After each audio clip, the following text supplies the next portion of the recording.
How we doing, Georgia?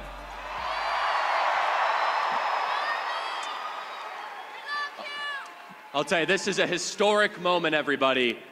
By the way, have you been seeing the early voting numbers out of this state? Who here has voted already? Raise your hand if you voted already. Look at that. You are living through a once-in-a-generation realignment, everybody, where it is no longer Republican versus Democrat. It's no longer the traditional dividing lines of a generation prior. You've seen tonight something remarkable. You saw two people who ran for president of the United States as a Democrat, endorse Donald Trump, and be here as our movement accepts them warmly. You see, they say Donald Trump is the best at deals the world has ever seen. And just look at this deal. We get Tulsi Gabbard and Bobby Kennedy, they get Liz Cheney. Not bad. We get Elon Musk, they get Adam Kinzinger.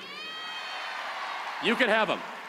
You can have the warmongers of a generation prior while we diversify, deepen, and strengthen our movement to include people that otherwise would never have been part of the Republican Party. Who here is a former Democrat? Raise your hand. Look at that. And by the way, you are all welcome in our movement because the Democrat Party left you a long time ago. As many of you know, I visit college campuses so you don't have to. Just yesterday, we were on the campus of University of Georgia. Some dog fans here? Now, I'm gonna get a text message from Ted Cruz, but good job, guys, last weekend. That's all I'm gonna say. It was so amazing. Off to the side, there was this sad, pathetic display of misfits of 5 people at the Harris Walls table. And just feet away, we had 5,000 students attend our event at the University of Georgia. 5,000 students. In fact, the Democrats are so confused at what is going on.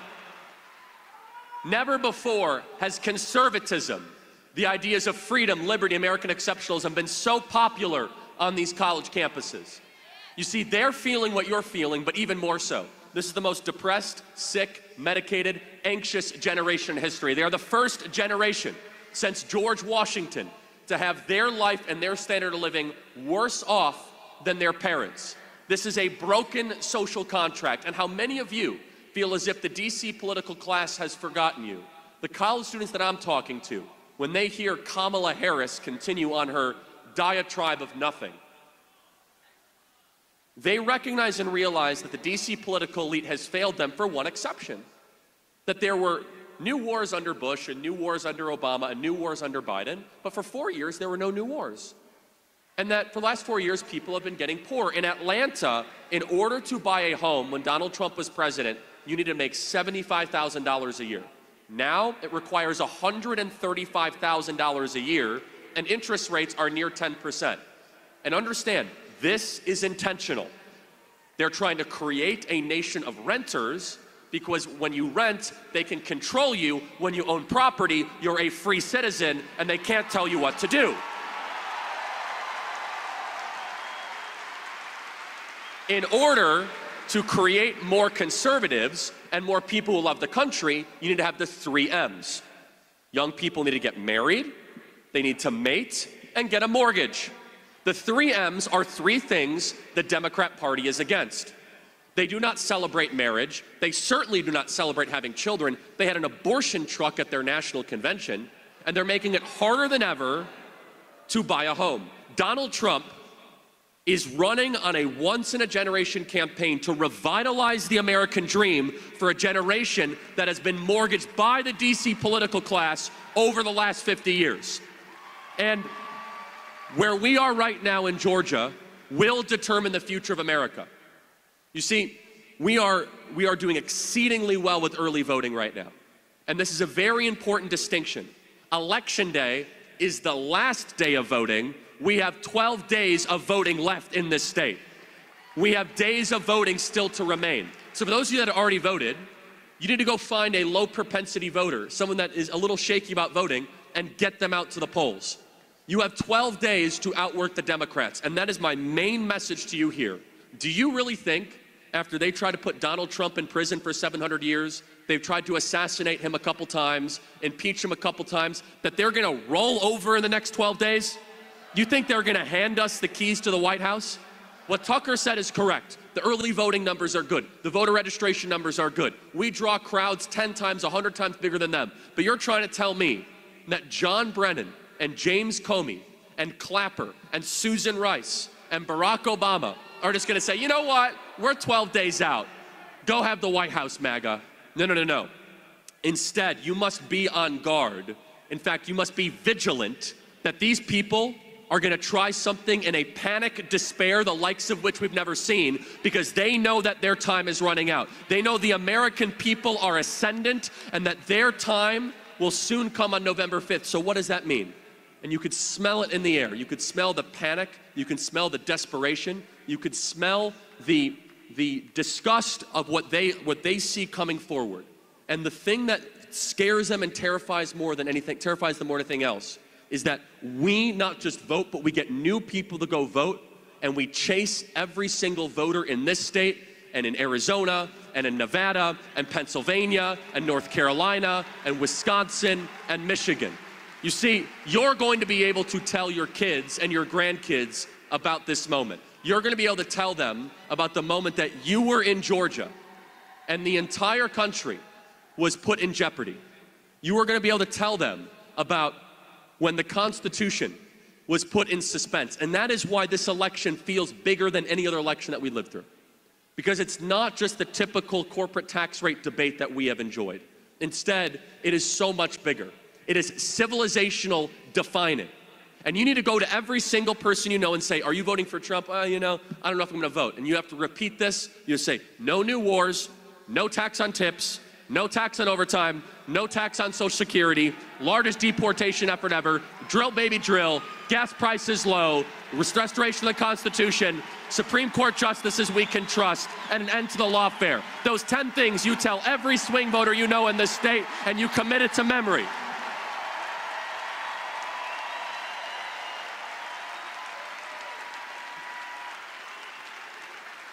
And it's going to require a citizen force, because these next 12 days will define the future of our republic. And that is why you are here. That is why you waited hours and hours and hours to get into here. And that is exactly what we're doing at Turning Point Action, to register new voters in states that are still registering voters, like Michigan, and same-day registration. And as I travel the country, and I'm doing this on college campuses, I can feel a surge, the likes of which was even greater than 2020, the likes of which that was even greater than 2016. It is a citizen-led movement, and let's just remember what we have been through, everybody. The forces of darkness have tried everything they possibly can. And what does success look like? It looks like no matter what you throw at this movement, no matter how much you tar and feather us, smear, slander, call us names, cancel us, you call us a racist, or you try to put our candidate in jail, that we understand that this is a different type of divide. This is the citizens of a country who we own the country, not them. We own the country, not them. We're in charge, not you. You work for us. And we are going to send a message. And Donald Trump is a metaphorical, you hear that, media? A metaphorical Tomahawk missile against the DC ruling regime to send them a reminder, we're in charge, you're not, we're the boss, you're not. You see, the media, they're starting to really get upset and say, why is it that people are still voting Trump after all these things? It's because of all of these things that we're still voting for Trump. Because I look at a man who refuses to give up. They say, well, is this someone that you want your kids to grow up and to look up to? I say, yes, I'm gonna tell my son that in the line of fire, that if you ever think as if things could ever get dark and you rise and you say, fight, fight, fight, I want my son to be like that one day. I want my kids to look up to a president that even though they take his business empire away and he's facing 7 lifetimes in prison, he keeps on fighting for you, where he has nothing to gain and everything to lose to get into the arena. there has never been a candidate in modern American history that has lost so much for something that did not benefit him, but instead put you in the room, and that is why they are so anxious and nervous. I want you to understand what's going on here.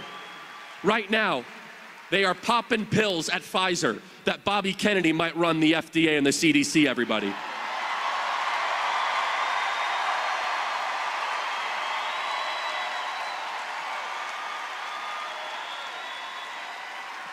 Right now, the warmongers in D.C. are shaking, they're trembling like a leaf that Tulsi Gabbard might go in and expose the fraud of us sending $200 billion to Ukraine while our border remains wide open.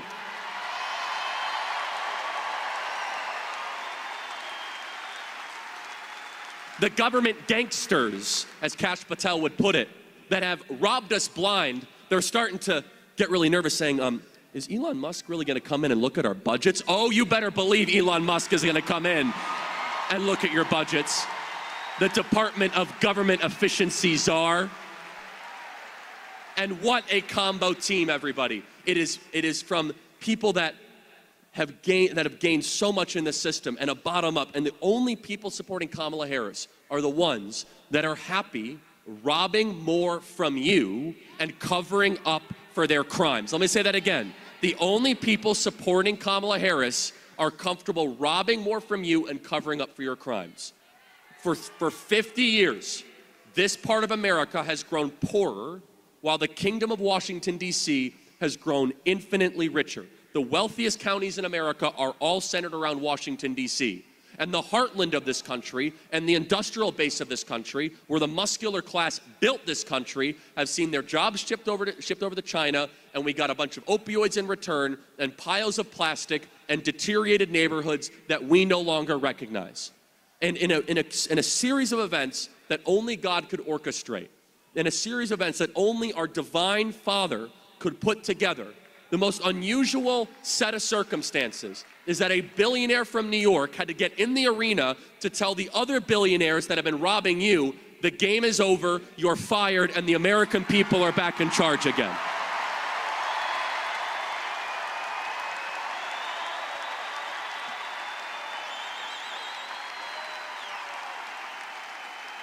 I will close with this.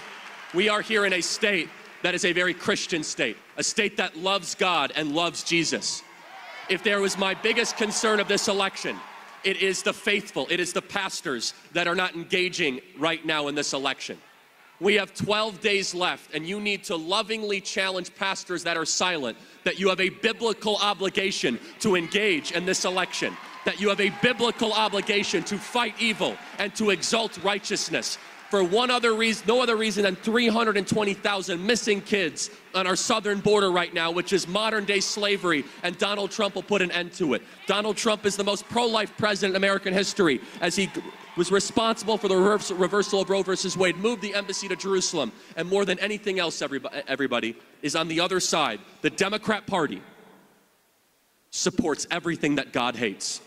The Democrat Party is espousing the death of the unborn, the mutilation of our teenage kids, open borders, the destruction of our sovereignty, the elimination of our currency status. I believe there is a spiritual battle happening around all of us, but don't expect a spiritual victory if our own pastors do not engage.